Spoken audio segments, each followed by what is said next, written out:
জাহানের বাদশা নবী।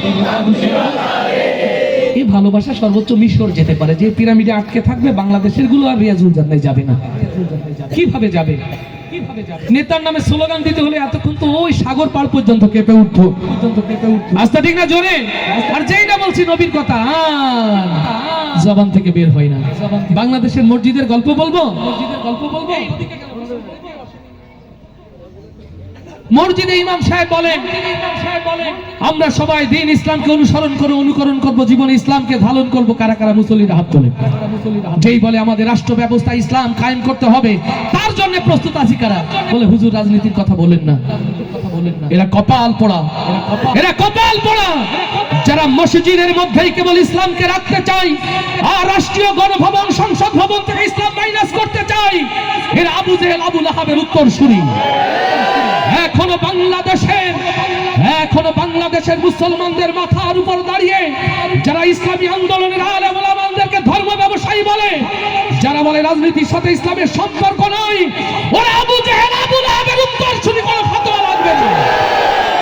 আমরা তাদের ইতায়াত করব, আমরা সেই নেতার অনুসরণ করব যারা আমাকে নামাজের দাওয়াত দেয়, দ্বীনের দাওয়াত দেয়। আর যারা দুনিয়ার স্বার্থ দেখায়, যা দুনিয়ার মুখে দেখায়, ভিজিটিং কার্ডের খবর দেখায়, বাজারের টেন্ডারবাজি শেখায়, এরা আপনার জাহান্নামের খড়ি হবে।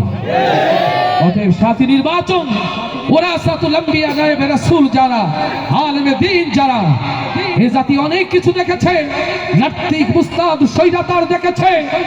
এদেশের জনগণ আগামীতে দাড়ি টুপিওয়ালার বাংলাদেশ দেখতে চায়।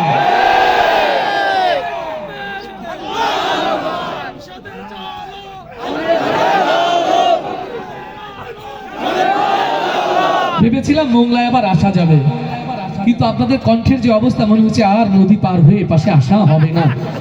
এই যে আল্লাহর প্রিয় ভাই, উনি সকাল থেকে তাকবীর দিতে দিতে গলাটা ভেঙে গেছে, এখন মনে চাচ্ছে 1 লাখ চা ওর জন্য উপহার দেই। আল্লাহ কবুল করুন, আল্লাহ কবুল করুন। ফয়সাল, পরীক্ষা নিতে হবে, এভাবে হবে না। আরো সহজ প্রশ্ন, সহজ উত্তর। এখানে 2টা গ্রুপ আছে আমি দেখতে পাচ্ছি, জীবিত, বিবাহিত, মৃত এবং অবিবাহিত। ও 4টা হয়ে গেছে না? সরি, 2টা ডিসকাউন্ট। ওটা জীবিত কি মৃত বোঝা যাবে আওয়াজ দিলে। আপাতত মনে করেন বিবাহিত এবং অবিবাহিত, তাই তো? আলহামদুলিল্লাহ। তাহলে আমরা প্রথমে বিবাহিতদেরকে ফ্লোর দেই, অবিবাহিতরা থাকবে কিনা আওয়াজ শুনলে পরে বোঝা যাবে। সবাই রেডি তো ইনশাআল্লাহ? প্রথমে বিবাহিত যারা আওয়াজ দিয়ে গাইবে তারা। রেডি? আমার মনের ঘরেতে তো জাহানের বাদশা নবী, বাদশা নবী, বাদশা নবী। সুখ। এই আওয়াজের পরে অবিবাহিত আছে বলে মনে হচ্ছে না, মনে হয় না চলে গেছে। ও আছে না? ও আছে নাকি বোঝা যাবে আওয়াজ শুনলে।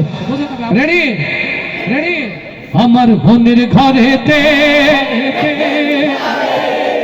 তো জাহানের বাদশা নবী, বাদশা নবী। উকিল মানুষ, বিচারক না হই, দায়িত্ব তো আমার গাজী গেল কোথায়? গাজী নিচে চলে গেছে, বিচার করবে না বলে। ফয়সাল, তোমার পরে ছেড়ে দেই। আজকের প্রোগ্রামের সভাপতিকে,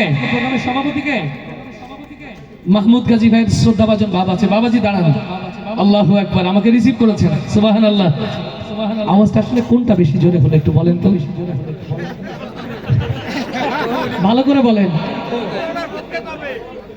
আসলে কি অবিবাহিত? আলহামদুলিল্লাহ, 2টাই পাস করে গেছে, বলি আলহামদুলিল্লাহ। এবার সবাই মিলে একসাথে, আমার মনের ঘরেতে দো জাহানের বাদশা নবী, বাদশা নবী।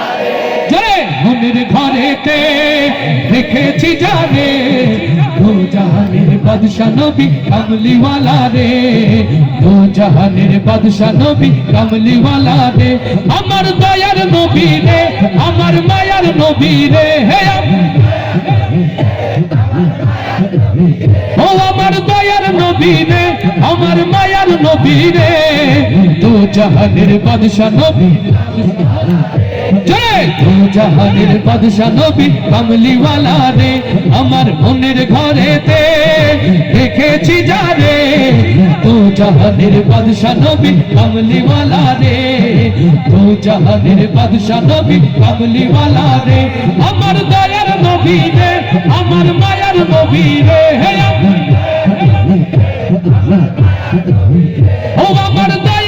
নবী রে, আমার মায়ার নবী রে, ও জাহানের বাদশা নবী, জয় ও জাহানের বাদশা নবী কামলিওয়ালা রে।